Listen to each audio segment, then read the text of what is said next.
Hi. Hi, folks. Um, it's good to have you back on the stream. It's seriously so good to have you back. Didn't start the podcast episode yet. I guess we'll get to that eventually. Curfew. I turned the music off of my,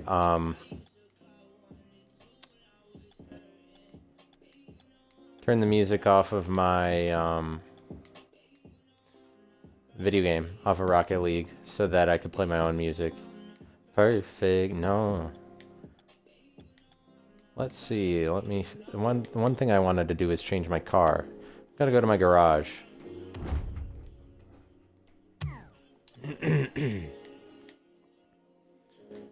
And here we go.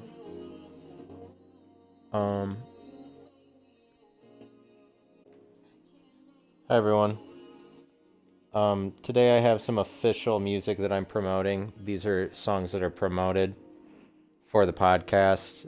It's like music off of playlists that I have.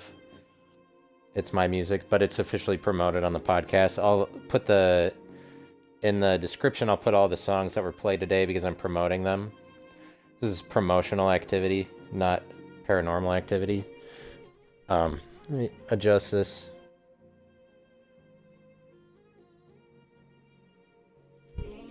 So now you get to hear me and these songs. And then if you tune into the video, you'll see me playing Rocket League as always. This is a thing I'm doing on Tuesday. I'm gonna try to get the word out more that this is part of my format now, but generally it's like a podcast episode that I'm doing while I'm playing Rocket League, and then my podcast is called Currency. So let's see, is that picking up all right? Is it picking up my voice? I think just as good as any other time. It's kind of screwy, like it's kind of like quiet or something. I don't know. Switching the song. Okay, yeah, it's fine. It's fine, I'm just talking too quietly. Alright, I'll play Rocket League. Mostly, I was hoping that you could hear an hour of the sound of cars through my TV.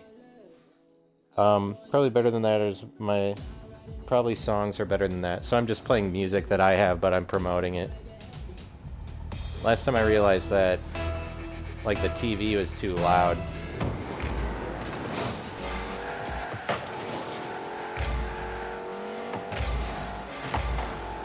So we start off the action with, I don't know. Gonna talk to you about something today. Aren't you excited to hear what I'm gonna say? I wonder what I will say myself.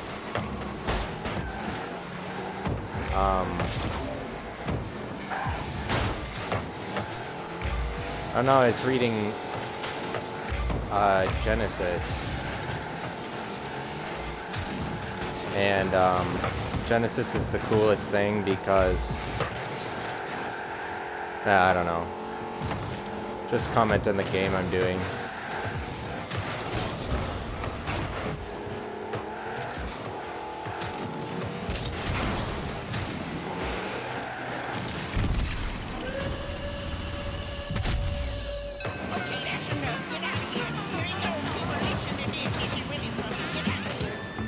No, the problem is that I can't hear myself think because the game is turned up so loud in my headset. I need to help myself out in life.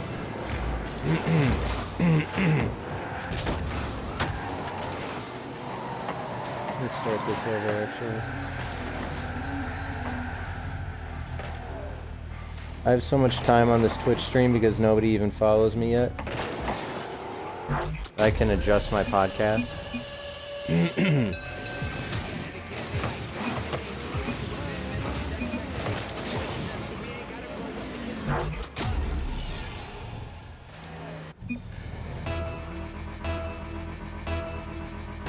Hi. Today, so I'm doing my stream here.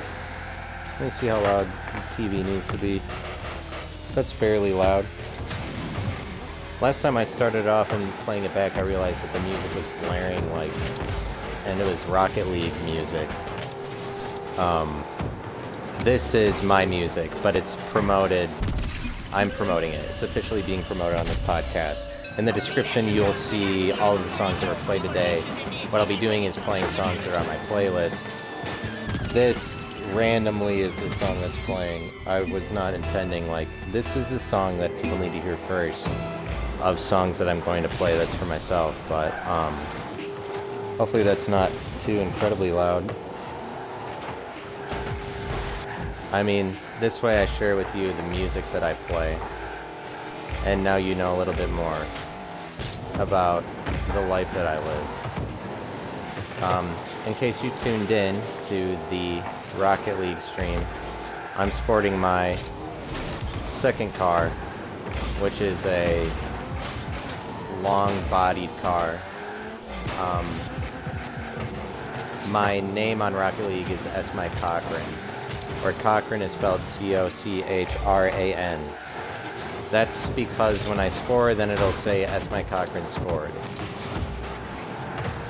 You know what I mean?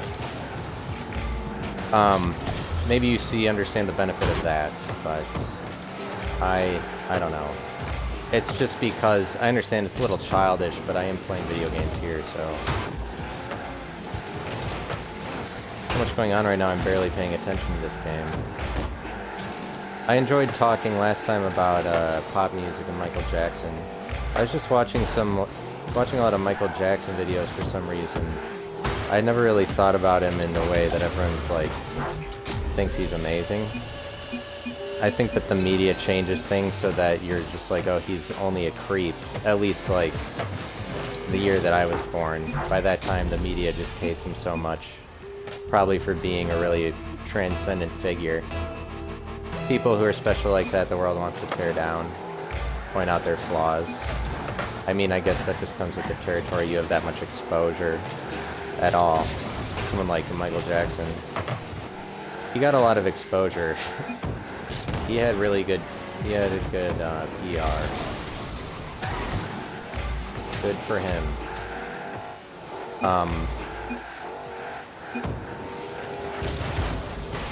I was reading Genesis. I was reading some Genesis, y'all.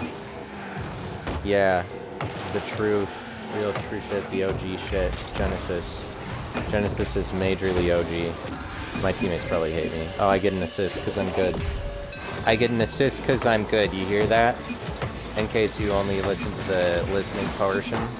The listening portion. I'm parishioner portion. Parishioner listening portion. Parson. I'm parson practitioner. Parishioner. Parson probability master. Because I'm hot. Because I'm so hot to do that. To be all of those things all at once. No, this song is just a TikTok. Just a TikTok wonder. It doesn't really have any legs. I don't need to hear. Let me play that for a second for you again. In case you hadn't heard it. It's wild, but it's not really something I'm gonna listen to besides, like, oh, somebody made something that sounded like this. Great.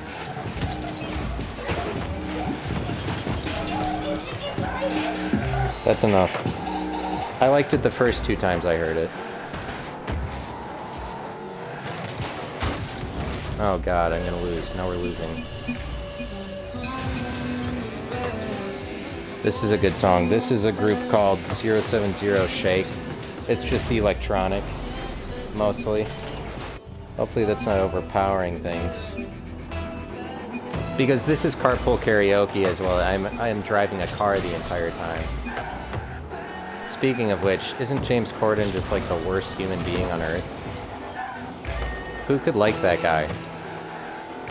This country died when James Corden hosted the Grammys. I don't know if I've talked about that before or not. There is a Grammys that James Corden hosted. And his parents were there. And his parents were there hanging out, and he had a segment while he was hosting the Grammys where he interviewed his parents, where James Corden is already like, let me turn this down here. James Corden is already like 30 to 40 years old. His parents are like in their 60s. The entire Grammys had to stop while James Corden interviewed his parents to show. I mean, it's just crossover because James Corden is like Ed Sheeran is the worst case of it, is a British guy who just wants to be an American. And James Corden is one of those. He's probably just as bad as Ed Sheeran, probably worse. The only thing that James Corden is concerned about is appearing good and popular to American audience, that all of his British friends back home can see him.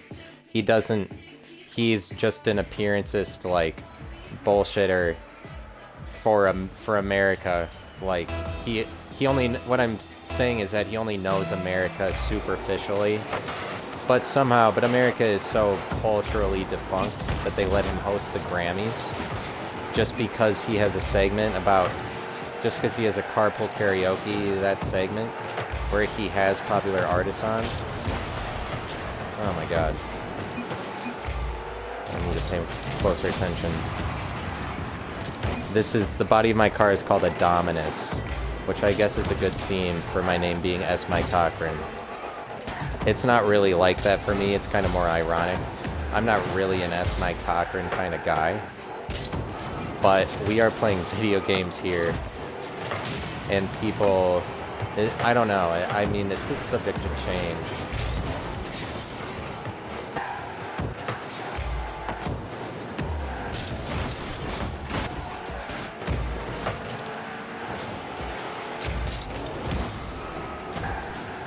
But that's, like, the Grammys is already dead because they're like, Baby by Justin Bieber wins Single of the Year. Like, they're already not concerned with, like, the really artistic side of music for a long time running. But they have James Corden host the Grammys, and then he's just interviewing his British parents just so they can discuss how British they are and for being in America, for arriving after being so British for so long.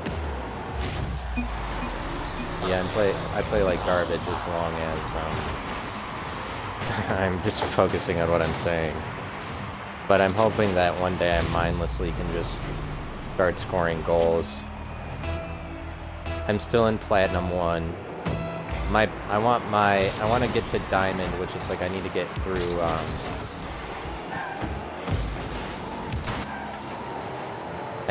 through Platinum 1, 2, and 3, and then I'll be in Diamond 1.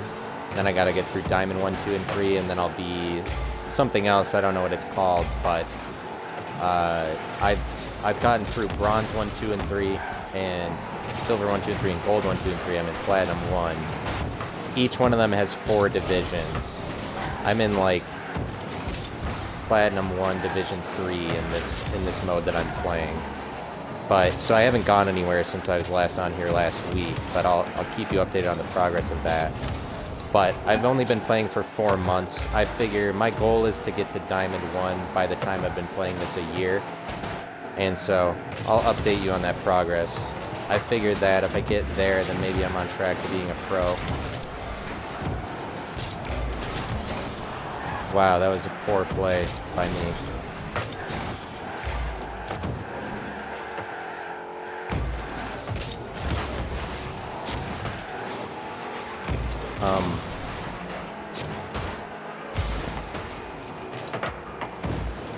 Everything is content, though. Everything is content, like even a conversation that I'm saying, that's content.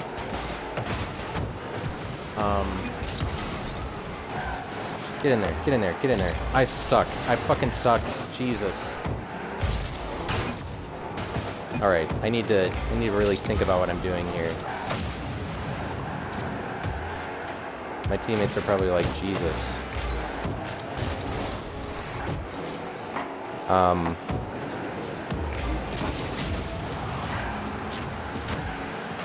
Yes, everything is content. There's nothing that isn't. If I'm just talking, that's content. Like that's a thing I'm making. It's not really a project, but every day is content. I was reading I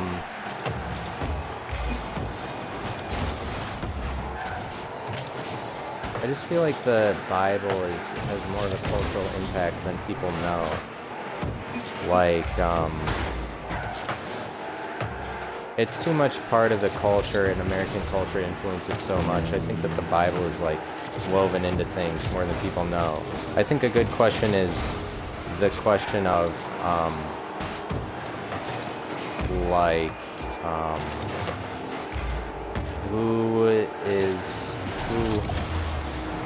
who's good and who's not. A good question is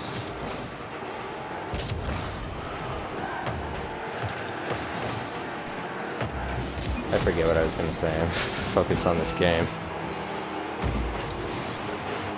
Like, where does the law come from? Why do people have a sense of morality when they're not Christian? I feel like that's something that Christians always get on people in the world about. Obviously this song. Obviously Heat Above by Greta Van Fleet. Do-do-do, boo-do-do-do. Sorrows of the Year. We gotta quit this game here.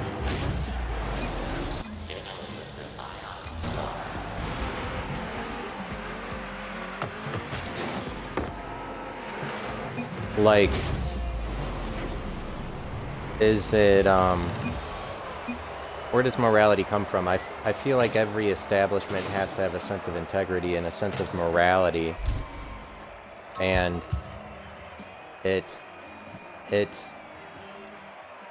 like, where does that come from? I feel like Christians are always getting on people to say, like, well, if you have a sense of morality at all or a moral code at all, then obviously you're following, like, you're taking cues from God or something, or you believe there's a God and you're not admitting it.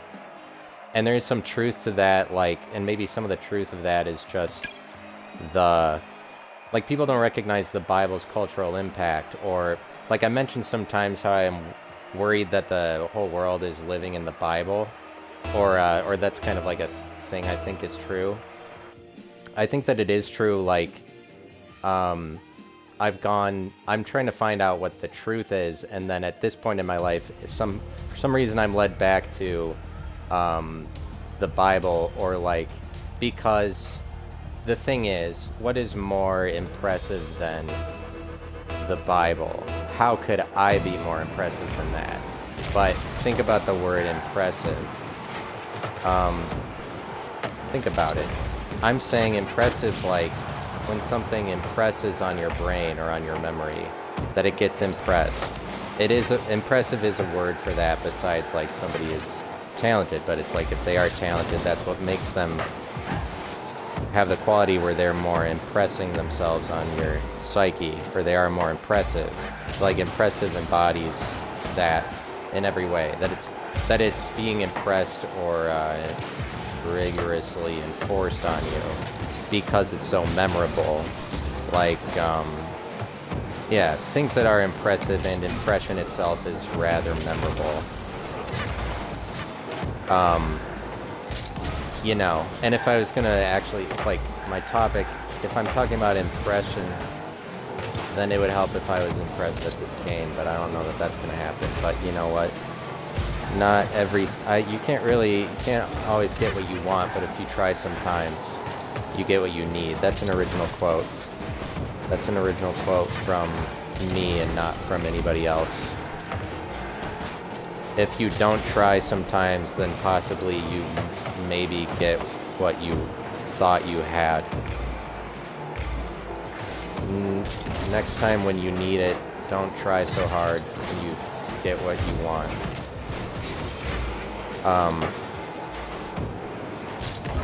Yes, Heat Above by Greta Van Fleet. I'm a superficial Greta Van Fleet fan. I basically just listen to the one song.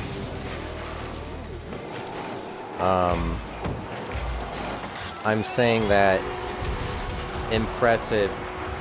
What's more impressive than the Bible because of how much it's a mainstay in the world? Like, it doesn't go away. People are still like, there's millions of people reading it all the time. And it's making all this money. It's its number one selling book. Jordan Peterson made the point that for a really long time it was the only book. But like, I feel like books are all just derivatives of the Bible, if that's true. The Bible was the only book for a long time, so it's like the original book.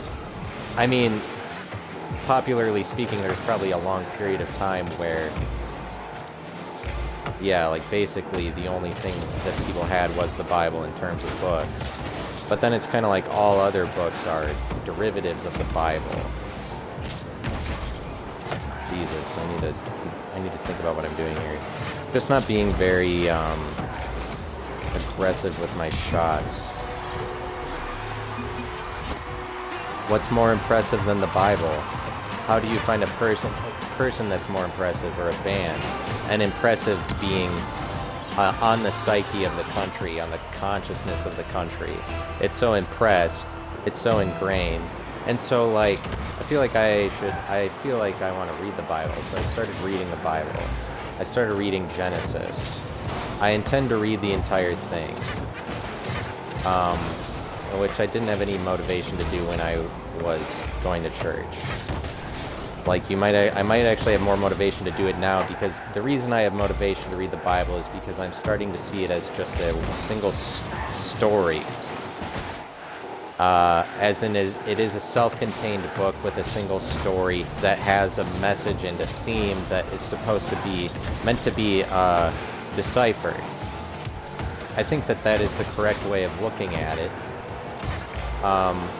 But when you look at it that way, you might actually want to read it like it's a book like anything else, because then it has a theme, and then the players in the play all have meaning, or an interpretation that you're supposed to unlock. Like, I would say that there's something more to God than you would just say that, oh, that's meant to be God, especially when you can... I'm saying God in the Bible, that's not exactly it. I want to know what the Bible means when it says God. Because that's not the only God in the world. There's... Every religion has God. Every civilization has gods that they worship. Yeah, but this isn't copyright problems with the music, because I'm doing an original take where this is my cover of the song, is me talking over it. And I'm promoting it. This is officially promoted. You'll see all of the music in the description.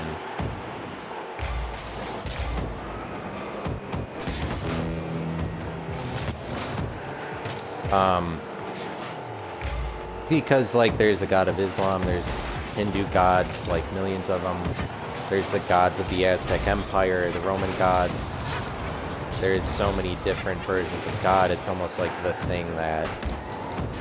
I mean, I could be killing these people if I wasn't talking right now, honestly.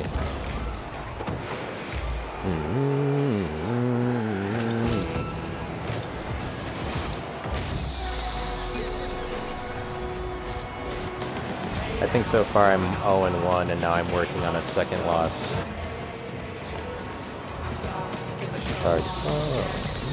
I'll be here tomorrow, hey.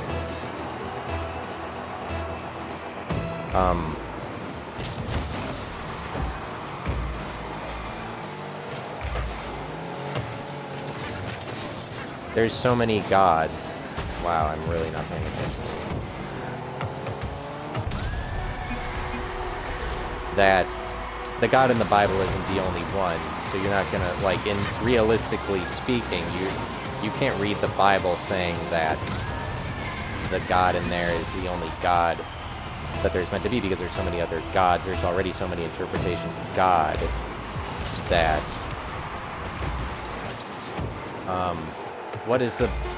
then the Bible is a separate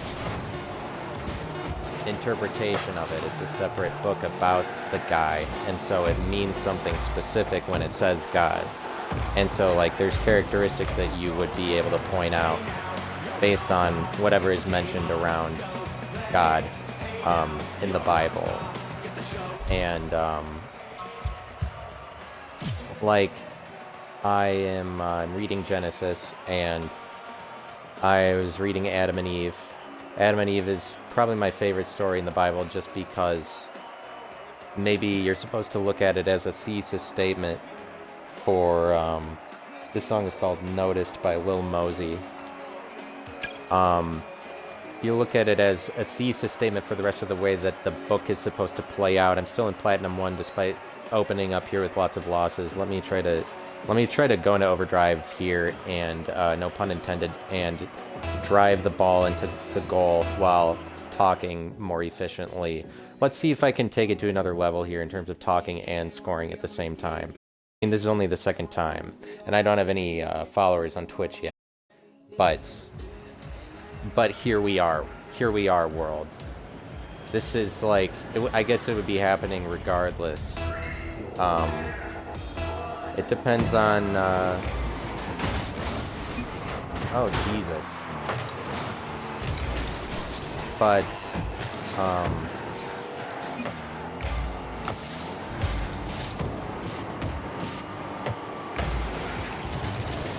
let me tell you about Adam and Eve.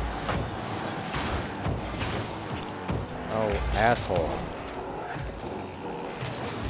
When they ate of the tree of the knowledge of good and evil, I've mentioned Adam and Eve before, but I'm always reading it, and there's always like, seems like there's always a better way of describing it. And basically they ate of the tree of the knowledge of good and evil, and God gave them, right next to that there's the tree of life, and then there's the tree of the knowledge of good and evil. And they're right next to each other, and they're emphasized to be in the middle of the garden. I'd say it's basically like you have the tree of death, and then you have the tree of life, where the knowledge of good and evil is the tree of death, because what is told to them by God is that if you eat of it, you will surely die. And then the snake comes along and tells them, like, you'll become like God, it's not like you will die. But pretty much, I'm reading the Bible, and I kind of take a more sinister interpretation of what God is. Because God is sort of like a master of death, where he owns death at a really high level. To know so much about it that when Adam and Eve eat the tree, they just achieve a level of godlikeness. But pretty much the knowledge that they obtain, they enter into this world that is no longer safe the way that God had it originally. And when they eat from the tree, they break free from a contained environment. But essentially, in the Bible it says that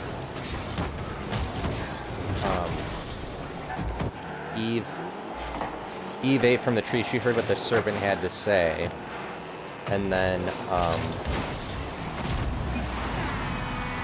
she heard what the serpent had to say, and she saw that the tree was good. She saw that the fruit was good for eating and also good for gaining wisdom. So it shows that the knowledge, that part of the verse where it says that the tree is good for eating, for gaining wisdom, it says that the knowledge of the tree is actually knowledge, or that you gain something from getting it, but like the way that knowledge is like experience, but it's talking about experience in the respect that, or knowledge in the respect that it's experiential, the kind of knowledge that you get just by doing something, or it's like real knowledge is what the tree gives you, because it gives you wisdom, or it's kind of like aging. And what they do when they eat the tree is they age, or they become more adult rather than childish. More childish would be more subject to authority, but what they receive is experience. That's what she receives, that's what she says before she eats of it, is what she thinks it looks like, is that it's good for gaining experience. The experience that they gain from eating from the tree is basically the experience of disobeying, which they didn't have before.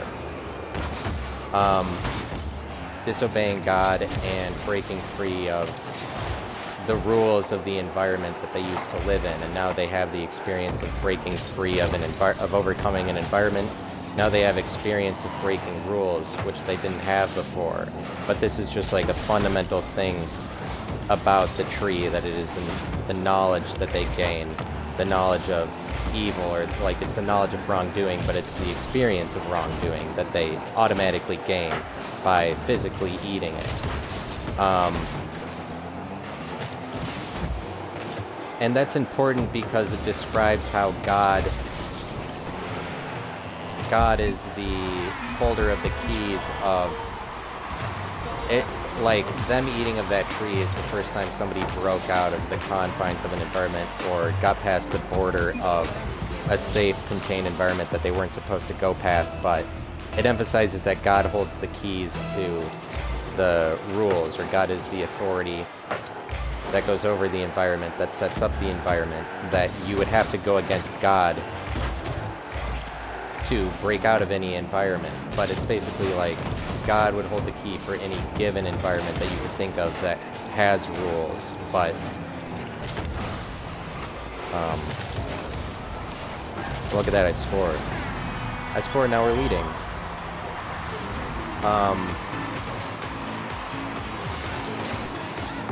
But it's interesting, like, I've read the first 15 chapters of Genesis, and it mentions God a lot of times. God is all about right and wrong, and he hates wrongdoing, but he basically hates breaking of containment of environments or going against the rules. And in Cain and Abel, it again emphasizes that God is really concerned about right versus wrong. Oh, I score again, but with help from the opposing team. So now I have 2 goals. So now we're really playing with fire here. Like, God is the guy who maintains all of the environments, but it's like, you, in life, this still applies to everybody, but any establishment or any bar has its own rules that you're not supposed to break the containment of, lest you gain experience further of disobeying. But it's like, the safe environment is set up that way to protect you from being separated from the rest of humanity in some senses, because, I mean, at least the way that the world works now, I would say it seems to work in line with the way, exactly with the way that the first 15 chapters of Genesis work out, where it emphasizes multiple times that God is on the side of doing right, but basically that God is rewarding people for doing right. And in Cain and Abel, it specifically says that Cain does the wrong sacrifice, and then God is like, he's like, you know that you're supposed to do right, or something like that. Like, you know that if you'll do right, that you'll be accepted. That's what the verse says.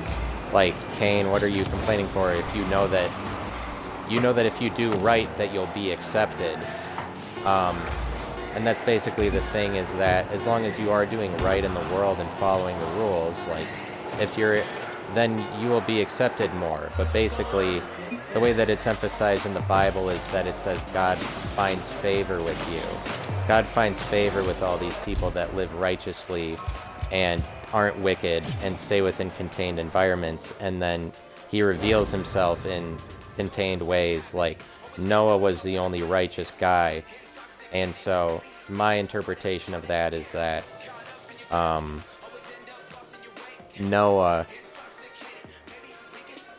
Noah's, like, he's kind of weak. Like, he doesn't break a lot of rules, but I think that you're more popular and you're more moral if you follow the rules, especially cultural customs.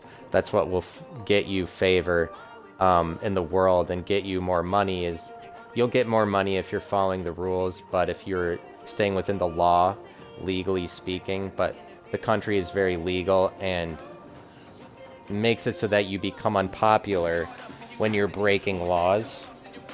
Let me go to a different song here. I hope you don't despise the shit out of this music.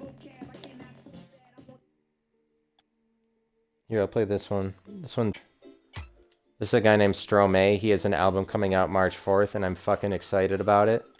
March 4th is 3 days away.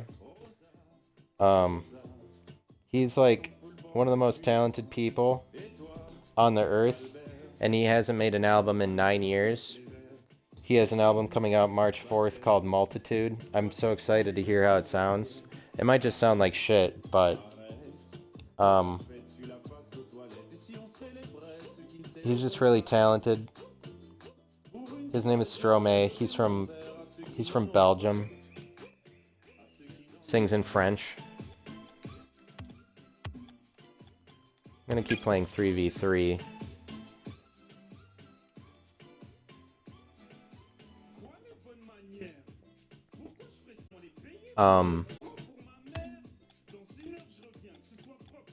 But like Noah's righteous, and then he's protected in an ark, like a safe environment. But the dynamic of good and evil is like they figured out good and evil because they found out that there is evil, but it's only by experience of disobeying that you're on the other side of the thing. But what's interesting is that the second that they ate of the tree, God reveals to them all of these new rules that come along with that are consequences to their decision. But basically God is the king of all environments. He holds the key to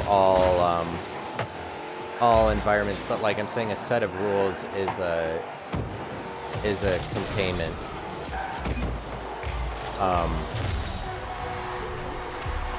That contains an environment. Like a set of rules, it's like a border that goes around something. But basically when Adam and Eve ate from the tree, they broke free of some circle that was containing them, and then what they found was a new circle, and then the borders of that circle are like the rules that God poses to them immediately upon them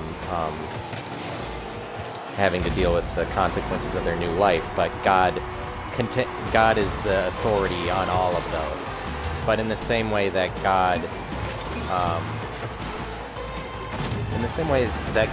is any form of authority, like amorphously, he can pose as any set of rules or any containing thing because he's the keeper of all of those things. But he's sort of like the keeper of death, because it's also true that they die at the point they eat of this tree, because they die as what they were. And now they're something else. They can't go back to what they were. They're dead as that. But it's like dying as what you were happens any time that you break free of an environment that you used to think was the world. But what they ended up in, Adam and Eve, is a new world. And this new world, the parameters of it, are given by God when he says, these are all the rules. These are the new rules, Dua Lipa. Don't pick up the phone. Remember when it said that in the Bible? You know he's only calling because he's drunk and alone. I guess they were only for Eve. Adam got axed. I was taught that all of the sins were man was responsible for all of it, but the Bible doesn't say that at all. The Bible doesn't give a special treatment to man or woman about who is responsible for that shit. It just says, well, like, God is just like, well, this is the thing now.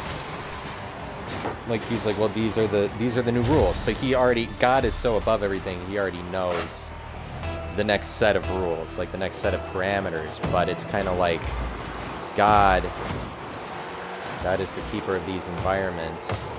But interestingly, God gave them a way out of the original environment, which was if you eat of the tree of the knowledge of good and evil, then everything will be different. And they ate of it, and then they found the way out of the utopia that they were living in, and then there's this new world that's arguably better or worse than what they were living in. But the serpent is also right, because they became like God. They didn't become God. They just became relatively more like him, knowing good and evil, which they didn't know before. But they moved up to closer to what God is by slightly being more masters over death, because now they're masters over the environment where, like, they're better than they were before when they didn't know about good and evil. Now they know about evil. But they move relatively closer to God in doing that. They become more like him than they were before. But in the same way that God is the keeper of all safe environments. And so it's like, God doesn't like wickedness, and I would say that when the Bible is emphasizing that a group, like in first 15 chapters of Genesis that I read, when a group is acting wickedly, I didn't get there. When a group is acting wickedly, it's like God is talking about a group of people that is behaving in that kind of a way where they are breaking free of environments, or they're not staying contained, but it's a dynamic between the known and the unknown. And evilness is characteristically break of contain-ish.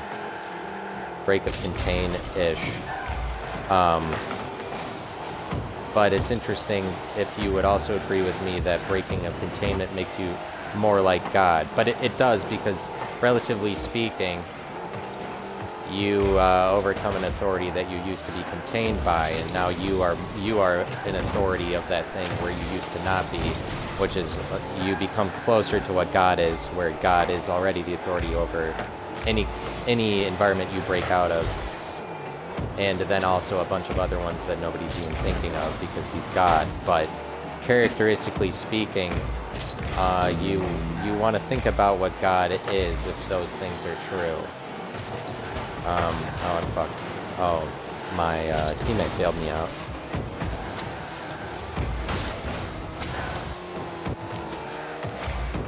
Your touch might be soon. Hey, hey, hey, hey. Don't say you will.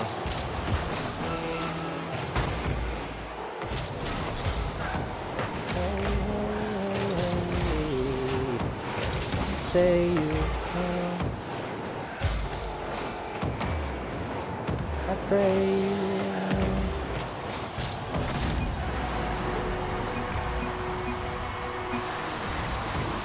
will. But think with me for a minute about God. God is, if he's the container of all environments, basically he's this amorphous guy. Like, I feel like that's something that people describe Satan to be or something. I think that Satan you would have to consider is more linked to God than that these things are totally separate. Like, characteristically speaking, I think that they're kind of similar.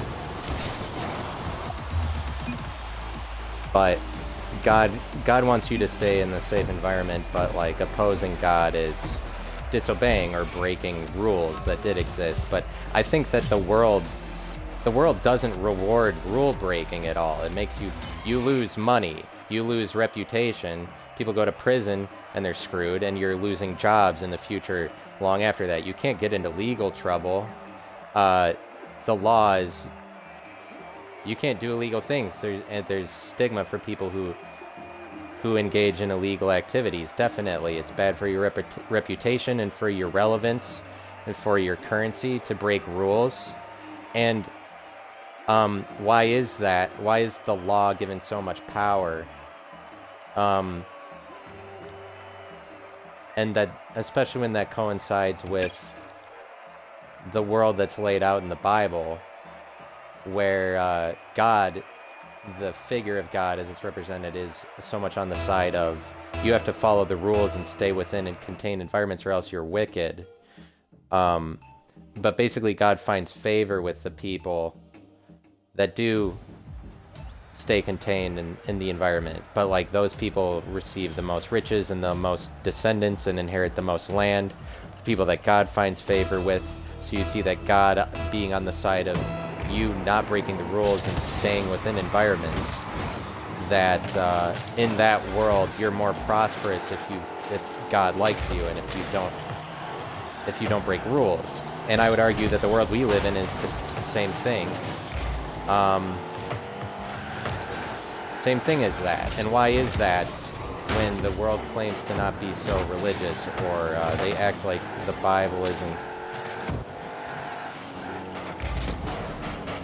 But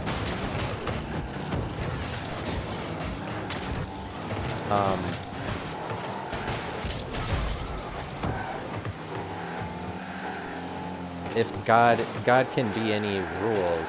But what I wanted to say was,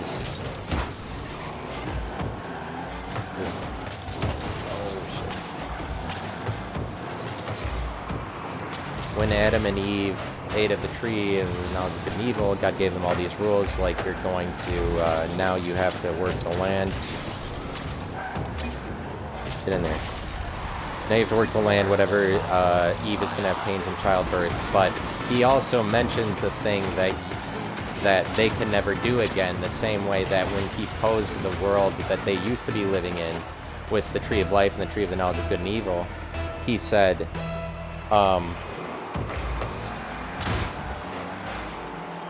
you can't eat of the tree of the knowledge of good and evil, but basically he's giving them an out for how to break his rules and become more like him. Whether or not he's meant to do it or whatever, that's part of the game that he set up, essentially, is that there is this way out of it. And he does the same thing with the new world that they enter into, which is that he says specifically that you can no longer eat of the tree of life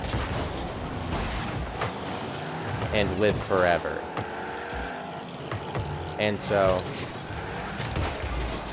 if the world that we're living in today is the one that occurred as a result of Adam and Eve eating from the tree, and I don't think that any of that happened specifically, by the way. I don't think this is a real thing. I think that it's just it's a story that goes over, that speaks truthfully to the series of events that transpired for humanity that led to, like, our circumstances or whatever. It's like a story that encapsulates things well. I don't think it really happened because a lot of the figures, as I read in the early chapters of Genesis, a lot of the figures in there are sort of representative, like in the way that Ham, one of Noah's sons, Ham had 4 sons, and they were like Egypt, Cush, and like one of them was Nimrod, and Nimrod like created Assyria, according to the Bible, or like he didn't create Assyria, or he built Nineveh, which is a city in Assyria, but his sons were named like Egypt and Cush. And basically the Bible is saying that these really famous empires, or like places of land in Africa that we already know about, can be represented in a figure, or like, because Noah's sons go so far back, and they're like the first people, like they're the only people on earth after the flood that they settled those areas way back, way long ago. Like these people, these figures that are mentioned in the Bible are so ancient that they're basically like their representation on steroids, rather than that they're like a real thing. Like they go back so far that you can just say who they are based on the land that they settled, because they're responsible for everybody in the land. And at that point, you're just the individual is more of a representative figure rather than a person. If you're saying that he's like an individual that is inflated to the scope of an entire empire. I don't think Adam and Eve happened. But that's interesting that that's the way out. So I'm saying, like, if the world that we live in is the one that's after Adam and Eve, then there is a way out of that one too that will make us like God, which apparently is eating from the tree of life and living forever. But it's like, if we do come up with technology to live forever, then we do become significantly more like God, like in a way that kind of changes the world, in a way that's kind of like now we live in a completely new world that calls for completely new rules, if we really come up with the ability to live forever.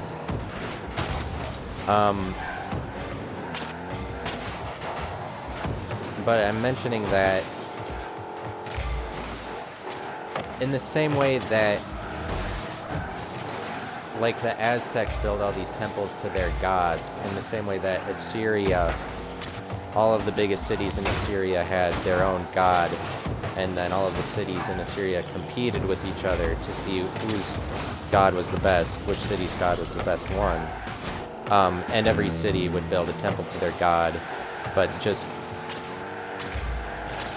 in the respect that all civilizations always have a god that they're worshiping, and it's like the thing that is the highest up.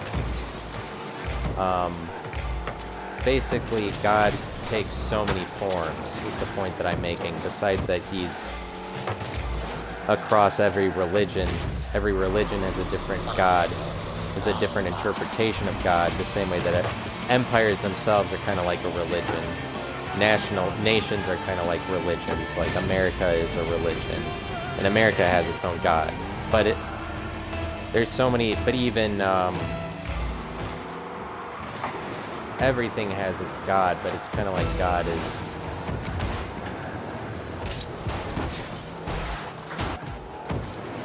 He takes so many different forms. You could never say what he was, but in the, like, there's nothing that God could ever believe. What are his beliefs?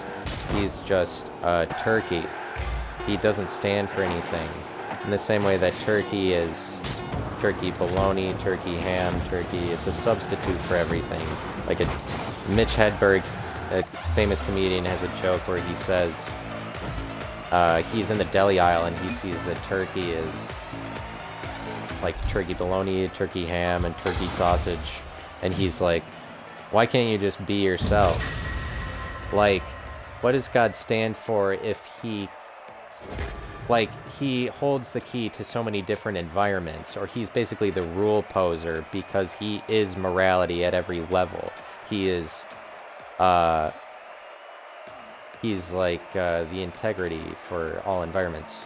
But like that's when a civilization is worshiping like the highest thing that they can worship, and they're building their highest temples to their god, and then they put like an altar to their god at the top, or a figure of their god at the top of it. It speaks to that God is holding the environment together, but it's like whatever America is worshiping is also holding America together. It's like patriotism, or mixed with elements of Christianity. I'd say that the Bible itself is a major environment that contains the entire world. It has a specific interpretation of God, specific God that's mentioned. But if God can take any form, I'm just talking about characteristically what this word does, or what your described idea, if you allow yourself to think of God as more than just whatever your God is for whatever you believe in.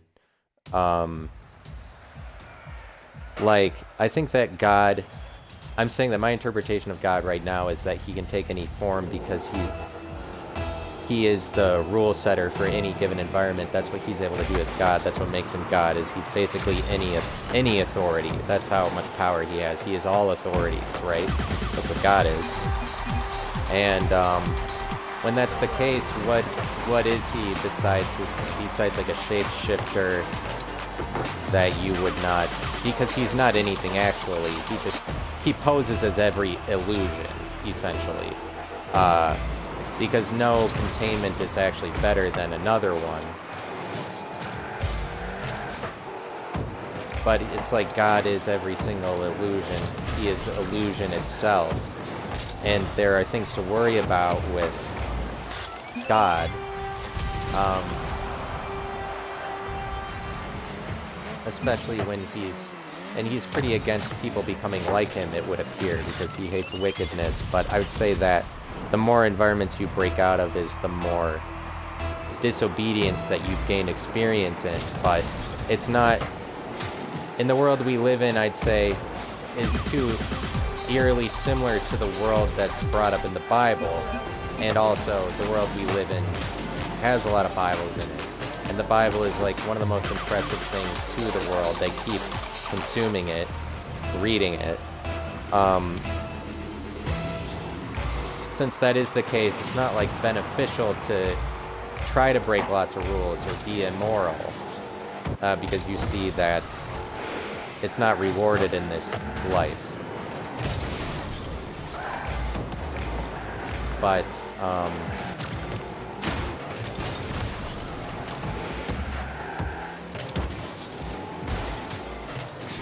it's sort of, I think that it ages you. It makes you less childish, and it makes you more responsible and more authoritative, more, you can't go back. And that's kind of what aging is. I think that there's a lot of aging that takes place with Adam and Eve eating from the tree. Going along with that, they will die. There's a lot that would have to do with aging, but like becoming more responsible, becoming more like God, because God is like that, where he would be the most responsible because he's any given authority. Like that's another inherent consequence of it that goes along with just penalties that you pay for, like, you have to pay fines when you break laws, you lose money that way. The legal system is totally set up for you to lose money when you're not following the legal system.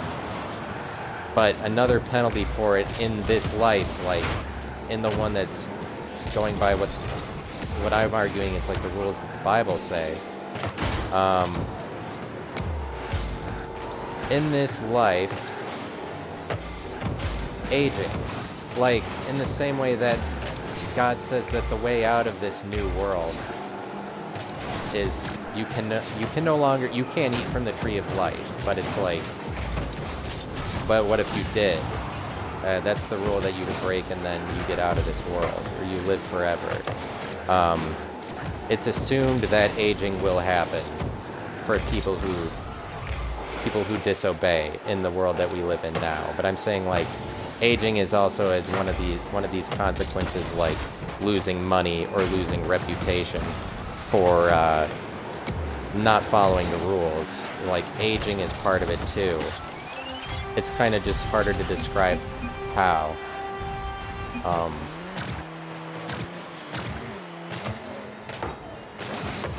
Oh, I ran, my music stopped. I hope that they don't cancel me. I was talking over the music was just playing. I hope the music wasn't too loud.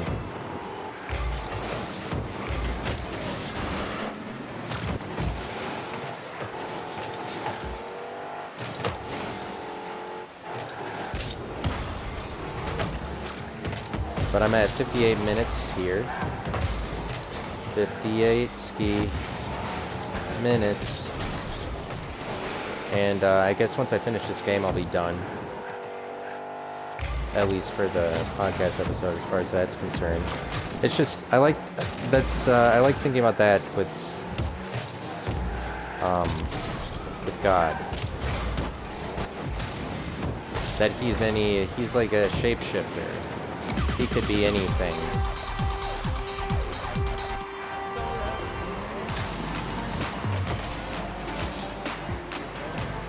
But I want to read all of Genesis, like, because I feel like if I can read the entire story, then I could interpret it, the whole Bible, I could interpret it,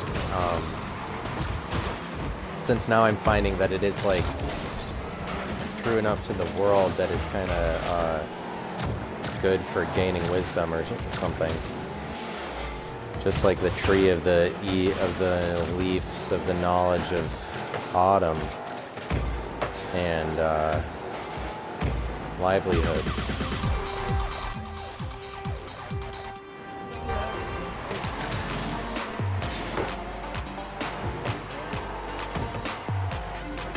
Yeah, I would say that my Rocket League playing took a back seat today. I was trying to comment more on the game, but I ended up commenting just on what I was saying. Like I made this into more a real podcast episode. Can't get both.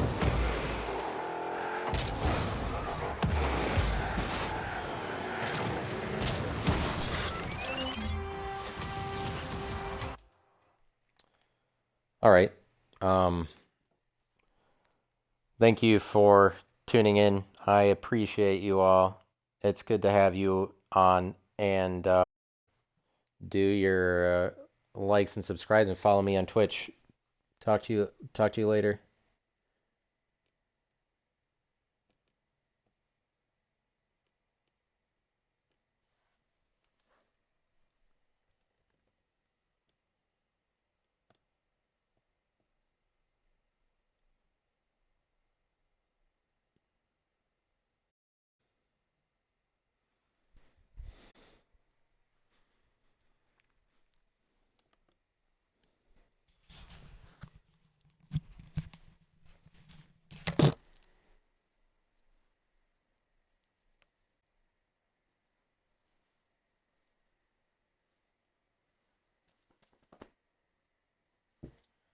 Hey, hey, hey, hey. Don't say you will.